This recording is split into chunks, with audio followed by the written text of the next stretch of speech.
Hey guys! ఇప్పుడైతే మా బుడ్డోడికి LPG అనేది కొట్టిస్తున్నామనమాట. ఎందుకంటే వీడు తెగ తాగేస్తాడు రోజుని. ఇంక డబ్బులన్నీ వీడికే అయిపోతూ ఉంటాయి. ఇంకా తర్వాత మా మమ్మీ ఎప్పటినుంచో అడుగుతున్న నేతి బొబ్బట్లకైతే వచ్చామనమాట. ఇది ఎక్కడుంటుందంటే మనకి రంభా ఊర్వశి వెళ్ళే దారిలో ఆ సందుల్లో ఎక్కడో ఉంటుంది. నాకు ఎగ్జాక్ట్‌గా అయితే తెలీదు. ఇక్కడ ఫ్రెష్‌గా అండ్ వేడి వేడిగా హోమ్ మేడ్ టైప్‌లో టేస్ట్ అనేది వచ్చిందనమాట. చాలా బాగున్నాయని కూడా విన్నాను. ఇంక అందుకే ట్రై చేసాం. చాలా నెయ్యి అయితే చాలా ఎక్కువేసి చాలా బాగున్నాయి. ఇంకా తర్వాత ఇక్కడ ఏవో కుండలు అవన్నీ కనబడితే అవి కూడా చూసాననమాట. ఇంకా తర్వాత ఎండు రొయ్యల షాప్‌కైతే వచ్చాము. ఎందుకంటే మా మమ్మీకి ఎండు రొయ్యలు కావాలన్నారు కాబట్టి ఇక్కడైతే చాలా బావుంటాయి ఎండు రొయ్యలు అండ్ అలాగే ఎండు చేపలు మొత్తం అన్నీ కూడా దొరుకుతాయన్నమాట. అండ్ రొయ్య పొట్టు కూడా దొరుకుతది ఎస్పెషల్లీగా ఇక్కడైతే.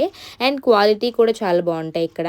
అండ్ చాలా పెద్ద పెద్ద సైజు రొయ్యలు కూడా ఉంటాయి ఎండు రొయ్యలు. ఇంకా అలాగే వెళ్ళే దారిలో పువ్వులు కొనుక్కున్నామనమాట. ఎందుకంటే రేపు ఫ్రైడే కాబట్టి కంపల్సరీ పువ్వులు ఇంపార్టెంట్. ఇంకైతే ఇంటికైతే వచ్చేసాం.